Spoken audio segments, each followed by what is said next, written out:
We're off and running in high school football.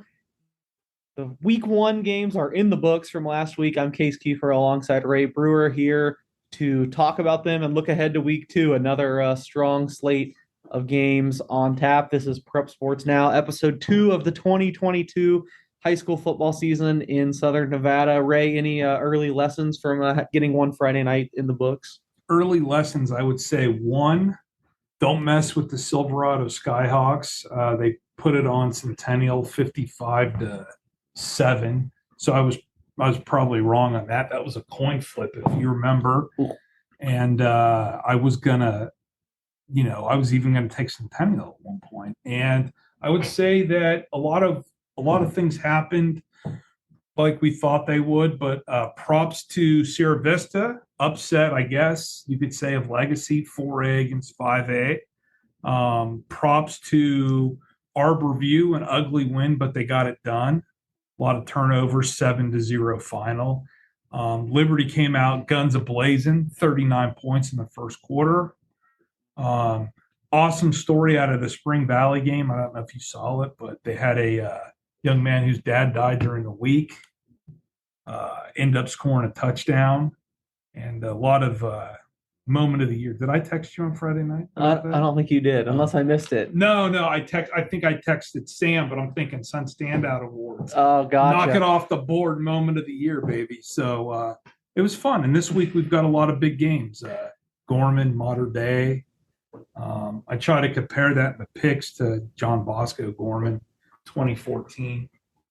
Just in that preamble, though, I want to pump the brakes and call you out on a few things. You said everything went the way you expected. I went 17 it too. I said, hold on, not so fast. We didn't really argue much on the podcast last week. So maybe we can this week. But one game we did about, I said Shap had no chance against my Grizzlies. How is that what you said? 45-7.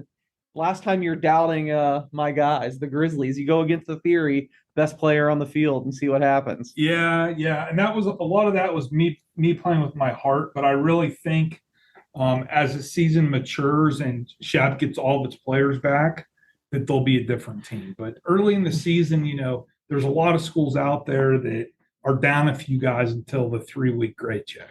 Yeah, and the other one I just had to call you out on. You're not fairly or unfairly, not trying to get into your reputation, but you're not known as an anti-Gorman guy. And yet, in week one, you said the Gorman game was going to be close. Doesn't look so close to me. 42-7. It seems like they just stomped Corner Canyon. I know you had the right winner, but I don't think you can give yourself a pat on the back for that one either. So I told you last week that Gorman's DBs were legit, right? Georgia, LSU, Oregon.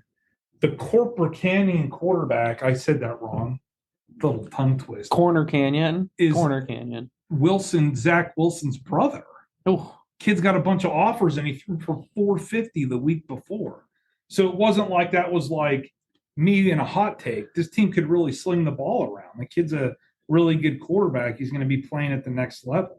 So that's pretty eye-opening for Gorman then to win that game 42-7, right? Absolutely. Well, we thought we might be out of this routine. I think we figured Gorman was going to be a blowout every week, but are we just headed for the Gorman and Silverado show once again? Because I guess as long as we're on things we were wrong about, because I think I was wrong too. I said it'd be close, but Silverado Centennial was nothing of the sort. 57-7. I know it's 1 week and you don't want to overreact and go too crazy, but just seeing that score and how that game went down, it's hard for me to talk myself into anyone in the 4A even coming close to the Skyhawks for yet another year. Yeah, and we'll learn a little bit about Shadow Ridge on Friday night. They play Arborview, 4A versus 5A. And Shadow, of course, took second state last year. They handled Durango pretty easy in week one. You got to remember, week 1 to week 2, Case, you're going to see some big time improvements, right? Week 1, you play football. It's always sloppy. There's holding penalties, false starts, missed tackles. It's hot out in Vegas. They're starting the games now at 6, so it's like 5 degrees more warm than at 7. That's a big deal at whatever in the summer, in the middle of August, right? Yeah. So I think as kids get more shape, those penalties kind of shrink a little bit. But I mean, you go like Basic, for example. I thought their offense, based on my recon, was going to be better than 14 points. But they win 14-0. They're probably better than 14-0. Yeah, 14-0 over Desert Oasis. The only part I resent about that is that you said I know from playing, I don't think I ever lost a week one game. We blew people out week one. Well, you guys The were disciplined, prepared. the well-coached teams. I feel like we usually had a mid-season swoon. But yeah, just to throw that, it does cut both ways though. I think that's important to note. I think Brewer's right that a lot of teams it is tough and you're breaking off some of those rust, but I'm sure we haven't done it. But if we dug back in the annals right now, I'm sure there's some teams that feast earlier in the year every year. So That does exist. how many times? So we've got a few golden rules when picking these games, right? Well, you certainly have a lot of No, them. we do. I disagree with a lot of them. There's some theories that some are better than others, right? So best player on the field, probably not my best theory. Well, I can't already contradict myself on this podcast because I already endorsed it with my guy Kelsey Howard. But yes, I think in basketball it's a better theory. Okay. In football, I think it has some holes. Okay. Other theory: never pick the Vegas team going to California. Never is a little strong because we've seen it a few times now, including I think you're leading me into last week. Was there one? No, not okay, yet. There wasn't There's one one this okay. week. Non-Gorman team going to California. Yeah. Number 3, always pick the team that played in week 1 against the team that's making its debut in week 2. Always? I don't know. We have to Always. see what the matchup is. Well, I bet of you course. contradict that Of too. course. If it's like Gorman playing Pahrump, take Gorman. But if it's, Western playing whoever, take whoever. Yeah. But if it's two teams where do you have a coin? I'm going with the team that got the live reps. Okay. I don't even really necessarily remember that theory. I'm It's sure kinda you said new it to- before. I've said it before, but it's etched in stone. Okay. Any good examples this week, or is this just talking in there's general? Some good examples. All right. So for example, shoot darn, I've got to get my picks out here real fast. You're calling me out, CK. Well, yeah, I think I have them. I thought you might be trying to lead into something there. Yeah, there's a few of them this week where, like, I contradict myself, but Boulder City opener against Valley, who got smashed last week. Right? Your first example is one where you contradicted yourself. But here's a coin flip game: Desert Oasis against Bonanza. And Desert Oasis did play. I think it's probably beneficial. 14-0. Hey, held the basic. Maybe it wasn't all basic being rusty, and maybe Desert Oasis can just play a little bit of defense. You got to give them some credit for holding them to 14, right? I'm just guessing that basic is better than 14. In my humble opinion. Do you just hate the Diamondbacks though? Let's give it up to their defense. They clearly did something right. Keefer. You never like Desert Oasis, I feel like. CK, You're always I against went them. 17-2 last week. Last year, I was at a 90% clip. With point spreads, I think last week you go like 500. A lot of your points were off. Yeah, I'm combative today. I'm just calling out. No, you're not, I'm calling out the things that don't add up to me. You're not wrong. You're not wrong. Listen, every week on the show, despite what the people think, we try to be fair and we try to give all the programs their due. Mm-hmm. And we try to, even though we could go on here and we could talk about Gorman until we're blue in the face, and that would be good for listeners because Gorman's got that national brand. But I think this week, right, Gorman versus Mater Dei, number 2 versus number 6, you could argue the winner has got a leg up to win the Natty, right? That's a big game. I'm surprised Mater Dei is only number 2. Weren't they? They were number 1 last year, right? Yeah, I feel like they were just blowing people out. Is number 1? Well, that was going to be my follow-up, so I don't know. But it is 2-6, so Gorman is 6. Yeah. Do they move up at all after last week? I don't think so. No. Well, we'll try to see who number 1 is. But yeah, Mater Dei. I mean, that seems like they never lose, so I'm surprised they were displaced from the number 1. I know they played Gorman last year. Was it part of the Polynesian Classic? Or No, part of was some it 2 classic? years ago? Oh, okay. Yeah. So number 1 is St. John Bosco, Cali. Number 2, Mater Dei. Number 3, team from Baltimore. Number 4, IMG. Number 5, St. Thomas Aquinas. Number 6, Gorman. Would you believe the top 6 teams, there's nobody from Texas? Nobody. Wow, that's got to be rare. Maybe they probably rule the middle class or something. Texas is 7, Westlake, and then Arizona, Chandler. Oh, all they team. It's Modern so Day played Liberty last year, by the way. That's what I was thinking of. it's so cool to look at all these top 20s or top whatevers and say, oh, I saw this team play Gorman, or I saw this team. The cool teams we've seen over the years because of Gorman and Liberty. And I mean, for me, I hate to say this, I still think Servite and that hut dance they do is one of the coolest things I've seen in high school football. Haven't heard about them in a while. Have they fallen off a little bit? They're not, they're a shell of their former selves. All right. Well, yeah. Well, I like getting the Westlake shout out too. Yeah. I mean, you were at, what was the game of all games that you went to? Ollie Walsh ran around for the 2 point conversion. It was a Florida school, right? Yeah, Bubba Bolden had the block of the extra point. Was it Booker Washington? But was it that, or was it Thomas Aquinas? Thomas Aquinas. I think that's what it was. Okay. Is Bubba Bolden going to make the Seahawks? Who I have not followed, to be honest. You have to tell me. I saw a report that other undrafted kid, Garrett Haskell, was flashing at the Titans camp. Nice. I saw that he had a real chance, but I hadn't heard any updates. I've always liked that kid. So it's crazy when we look at the guys that we've covered, and you could always say, okay, like right now, the best player in town is Zachariah Branch, right? 5-star recruit, lights out speed, just a great player, ready to roll, right? Mm-hmm. Is he going to be a pro, right? You want to say, okay, am I covering a pro? Could somebody be a pro? Yada, yada, yada. And if you look at the guys in the league that we covered, you would have never guessed, right? Some of them. I think some of them you could guess. Like who? Like Brevin Jordan, who I think could have a nice year. For the Titans? Do you think the Texans? For the Texans. Do you think he was I mean, I'm not saying he was a can't miss, but if you had a list of like who are 3 or 4 guys that could make the NFL, I think he would have been on it, right? But then I think further back, like Miles Killebrew, I don't even know if I had heard of the kid till he was in college. That's what I was going to bring up. It goes both ways. But there are some kids that I think you believe have a pretty good shot. By the way, update on Bubba Bolden was waived by the Seahawks on the roster cut downs from 85 to 80. So hopefully he gets another chance somewhere else. But that's what it looks like right now. That's crazy already. Yeah.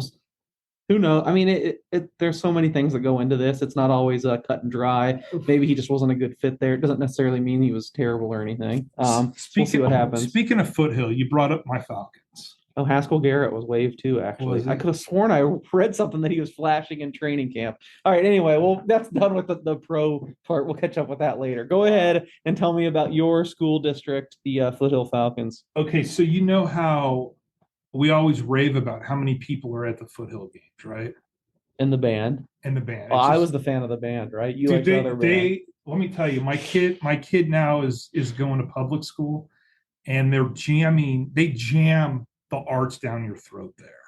Like they have so many kids in the band, and it's all this one hill like community from the grade school all the way up. So Gabby, my daughter, they sent a flyer home. Do you want to go to dance class at Foothill one day? She's going to go, and CK, next Friday, not this Friday, performing at the halftime show of the Foothill game. Wow. My already? second grader. Yeah. It seems like quick. It's that one hill community, dude. So anyways, brother, some hot takes. Anything that caught your eye from week 1? I mean, I kind of already mentioned them. Just I wanted to come in here and say I couldn't believe how many blowouts there were. And in fairness, there were some of the games I think were going to be close weren't. But it wasn't all blowouts. Certainly, you look, there were some closer games. I'm surprised that Arborview struggled with Snow Canyon, only winning 7-0. Yeah, so would you believe this? Gerber is like the greatest coach in terms of sending his roster and sending stats, like clockwork, bro. Guess who's the one coach I forgot to call on Friday night? Oh no! Yeah, Coach Gerber. I texted dude at like midnight, and I'm like, I am so sorry. Are you still up? And he sent me a quote, and then I went to the blog. I realized that they'd had like Michael Dean threw 2 interceptions. There was 2 fumbles. You know what I'm saying? It was the sloppiest of sloppy games. You know what I'm Right. saying? Yeah, I guess some of these low scoring games stand out to me. Sierra Vista 6, Legacy 0. What's going on there? I know I would have thought the 5A school. Is that one of your two losses? that was. Okay. Yeah. Yeah, so I guess those are a couple that jump off the page to me. Yeah, I didn't realize DP they gave Orem a Oh, that was a good run, great back 21 to and forth game. 14. The kid that do you have my story? They had a kid that I just have the scores let up me at the pull up. moment. Let me give a shout. They got a freshman who had a kick six. Oh, wow. Have you heard of that phrase? Well, I've heard of that from the Auburn Alabama game in what, Oh, I love it. 2014, 13, whatever it Your was. brother's gonna hate this, but for some reason there's something about Auburn football that I like. I don't know what it is. Trayshawn Jackson. Your Yeah, guy. dude had a Yeah. kick six, ninth grader. He's the real deal. Tico says it like, 5-star. Yeah. Yeah. All right. So look out. Trayshawn Jackson, one of our early guys on the podcast this year. Yeah. What other game? Any other games to touch on? Lessons, etc. Faith Lutheran was playing Reed. They were down at the half, and then they just went crazy in the second half. Tico Pringle with a pick six. Another Tico. I Two know. Ticos in less than a minute. We mentioned that here. Ryan Walter, Rylan. I'm so sorry, Walter. 3 touchdowns. Just a great day. They for the Crusaders really poured it on in the second half, and I love Vegas teams over Reno teams. So that was nice. What about Moapa Valley up 20-0? Yeah, I was about to seg us into that. Two different I didn't know they were up 20-0, so it's even more impressive. But I know you love beating Northern Nevada, arguably even more, but obviously you love the out-of-state wins too. And Moapa got one and Canyon got one over Arcadia. Yeah.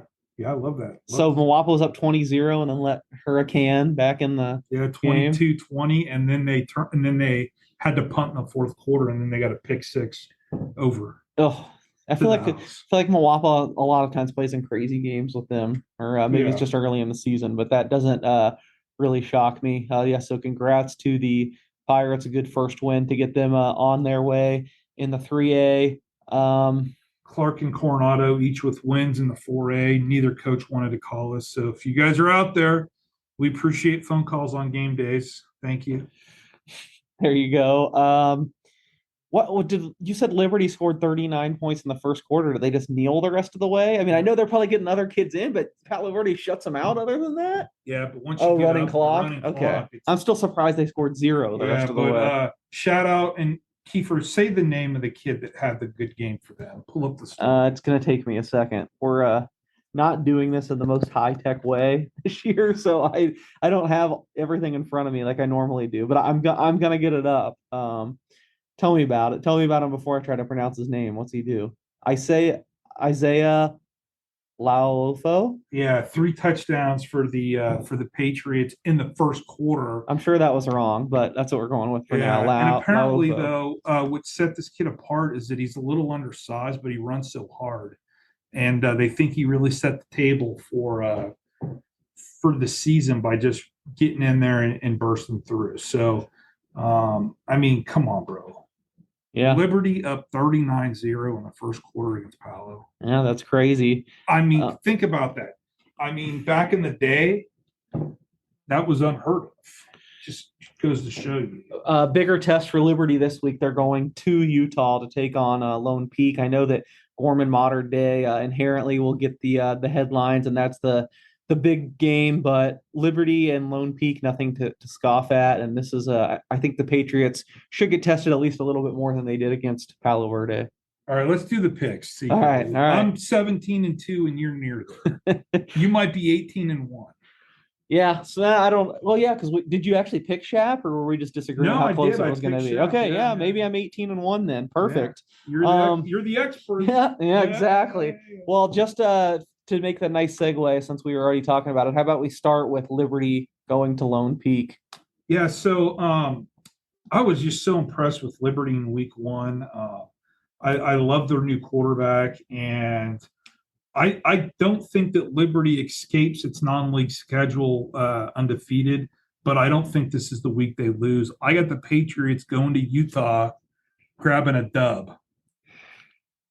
I feel like that's got to violate some rule or some cliche you've It thrown out at does. some point over the year about traveling out of state on week 2. That being said, I do trust the Liberty program. I do think that was quite showing to start the year. You talk about the sloppiness in week 1. I think a few years ago you would have said out of the like really good teams, Liberty was one that you would have accused of being known for that, and clearly they didn't have any of that against Yeah. Palo Verde. Yeah. So they must be clicking right now. I think they're better than Lone Peak. It's tough for me to pick them going to Utah, but I'm gonna have to be with you and go with Liberty there.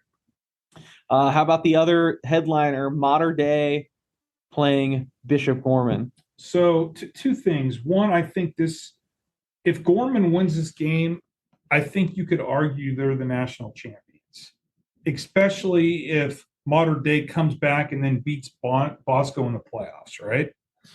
Makes sense. They still got to win some other games though. It's not But nothing's a but given. they're in position. They lost a couple of games last year, right? They're in position. I In just think position, that's fair. that Gorman with Micah Alajado's efficient offense, best player on the field probably Zachariah Branch, the great DBs that we've talked about. They might have lost a linebacker to injury, but they got plenty to replace. You could see Gorman winning this game. My thing is that Mater Dei has had Gorman's number 42-0 in 2018, right? At Gorman. Also, remember, Mater Dei was the team that ended Gorman's winning streak after the 3 years of Martell with DTR. And for some reason, I just can't see Gorman beating them. Even though it's here, I can't get 42-0 out of my head. I'm going Mater Dei. Yeah, there's also some discrepancy. I was trying to do some quick recon on Mater Day, and there are some ranking systems that actually have them number 1. So I don't think you're probably going off max preps. I was, but yeah. So they still might be the best team in the country, and I don't know. I'm not as in the know as Brewer on these things. So when I just look at them, I just feel like I feel like they're at another level right now. I mean, Yeah. you look at their scores, and they're playing great teams every week and blowing them out. It's just hard for me to as well as Gorman played in week 1, as much talent as they had, I gotta say, I'd go Mater Day, and I don't even think it's going to be all that close. I don't think it's going to be a blowout, but I think it will be. I'd say double digits. Wow. You want to take Gorman plus 7.5 for a $5 wager? I'll lay 7.5. You're making a number that is enticing to me that you think is going to be better. I know you. I know. Well, I just know I'm trying to make I don't know that well. I'm trying to make a fair number. You only have it 4. I'm giving you 3.5 extra points. Okay, I'll take it. All right. I got Mater Day minus 7.5. Brewer Gorman plus 7.5. We'll see if we get any more debates that bring apart $5 wager. I think that's the first one of the year. We couldn't agree last week. I thought I had Palo minus 38 in the first half. No, I couldn't even set. I think I think we were debating a Shap versus Spring Valley one, honestly, but we couldn't come to an agreement on it, which is too bad. My loss. Anyway, could things turn around for Shap this week? Your Cowboys are hosting Virgin Valley. Yeah, I think my guys are a few weeks away from getting there. If they played this game in week 10, I'd take my Cowboys, but Virgin Valley looked great last week against El Dorado, and this is a very similar opponent, if you will. Yeah, I think Shap's probably got the upper hand in that rivalry, right? There it's probably a little bit of a step up. That being said, yeah, Virgin Valley's got some travel, but I can't quite talk myself into Shap. I'm with Virgin Valley as well. So we're pretty much on the same page of that one. A little bit of a rivalry here, right? Whenever these two teams tangle, it's interesting. How about Desert Pines hosting Canyon Springs? Yeah, I think this is going to be a really good game. Desert Pines has got a lot of good skill players. Probably missing 1 or 2 linemen. Canyon coming off a big win, ton of momentum, a lot of good players on both sides. I got Desert Pines, but I think it's closer than a lot of people think. I'm going to go with DP. I think that was a, kind of an encouraging first performance against Orem. Didn't get the win, but 21-14. I think they got a lot of playmakers, a few more than Canyon. I'm going to go with Desert Pines. How about Centennial at Basic? I this is maybe contradicting myself, but I'm going back on Centennial. I don't think they're as bad as that score against Silverado indicated, and I think they're improved. I had them in the preseason top 10. Who knows? I could be wrong on them for 2 years in a row. Always tough to play at Don Taylor Stadium on the first home game for the Wolves, but I'm taking Centennial. I know everything you just said is correct, and I think the right thing to do is not look at that 57-7 score and get scared off and go with Centennial. I think you make total sense, but you just can't lose by 50 points in a game I thought was going to be close and get the respect of me picking you the next week. So this is a principled pick, or I'm going with basic. I mean, you lost by 50 points. Can we? I know, I know. So I know. I'm gonna go with basic here. My confidence level not very high, but that's a long bus ride too. An old Yeah, I think this fits that's right. one of your Yes, cliches is it only yes, matters how long the yeah. bus ride is and how tired those legs are gonna get. So it's a little bit of a long bus ride for Centennial too. I'm gonna go with basic. Here's one where you are applying the rule. Palos Verdes in California will be playing host to Green Valley. Does that mean it's Yeah, Green Valley versus Green Valley? yeah, Yeah, you're really translating it. You did good there, I know brother. you know Yeah. Spanish. If this game was at Green Valley and Henderson, I would probably take Green Valley Gators, but that's a big project to open the season Ooh, on the week road in one. California. Google that school. The view there is amazing, Where's it but at? it's like near the beach. Ah, Where I'm sure all California is near the beach, well, but no, California is definitely not near not the beach. Fresno or whatever. Yeah, But yeah, exactly. anyways, yeah. So I got Green Valley in Spanish against Green Valley in English. Uh, yeah, you're making me wonder about this one. Yeah, it does look like a very nice school. Do we know have they played a game yet? I think they're one and that's a good question. I You know can't what? remember I'm yet. just so not sure I buy into these theories, especially this one totally. They're 0 and 1. So I guess I can't hate on your theory just for that. The Sea Kings, what a name. They Because they're lost right. night. I mean, I know, I literally, see it. 19-16, they lost to St. Joseph. Um, I don't know. I'm not getting vibes where this is like a team I'm terrified at. And I think Green Valley went to California and won a couple years ago, or maybe it was a California yeah. team came here. It's not out of the question that they could do so. I'm gonna go with Green Valley here, and this is like might be the one of the only time. That's definitely the first time this year I feel like where we've disagreed on two straight games. I'm try our hardest, There we guys. go. All Maybe right, we go one on one. I'm going Green Valley. I think likely we do go 1 and 1. I just we'll have to figure out who wins what. Rancho at Cheyenne. If I would, this is a crazy one. I'm going Cheyenne. I mean, I'm sorry. I'm going Rancho. Cheyenne got hammered by Clark.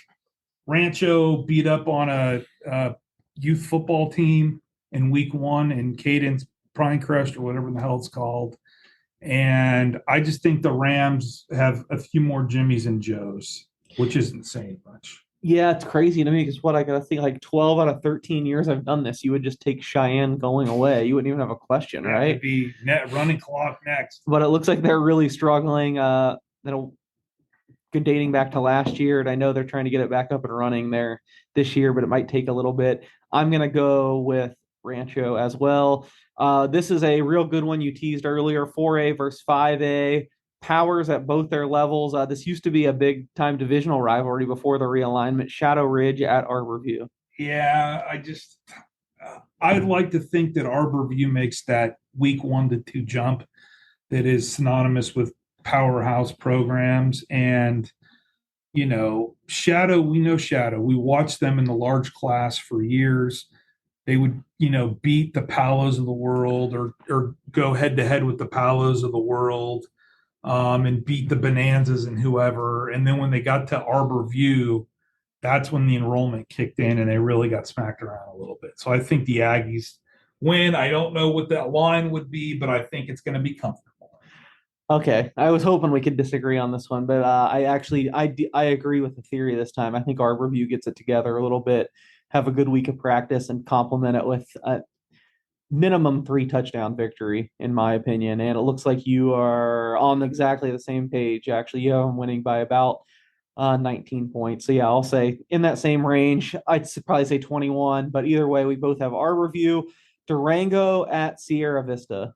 Yeah, this one's going to be low scoring, close affair. I got Sierra Vista, the team that won last week, against the team that lost last week, even though Shadow's a great opponent. Yeah, what was the final score? You might have mentioned it, but I was trying to see. 39 to something or other. Oh, Durango yeah. lost. Yeah. I'm pretty impressed by what Sierra Vista did week 1, so I got to stick with you on that one. I'll be with Sierra Vista.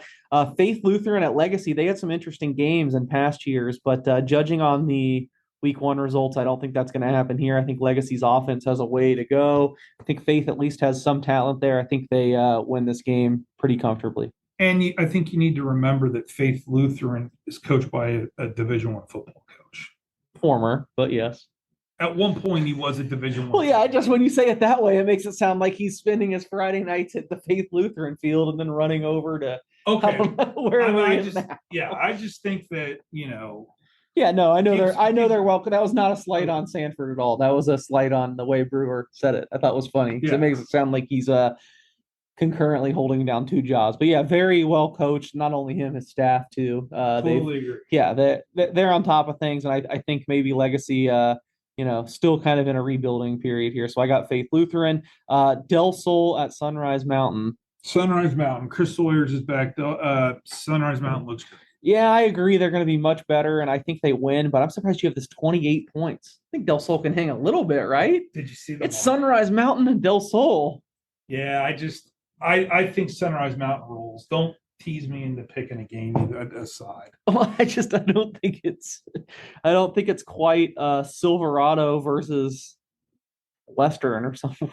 I just threw out a name, but yeah, that seems a little heavy on the score to me. But I agree that it's Sunrise Mountain. Boulder City at Valley. You already basically said you were picking Boulder City, despite another long bus ride. Long bus ride. Team that played last week. Kind of speaks volumes. The Vikings are hitting the reset button in a major way.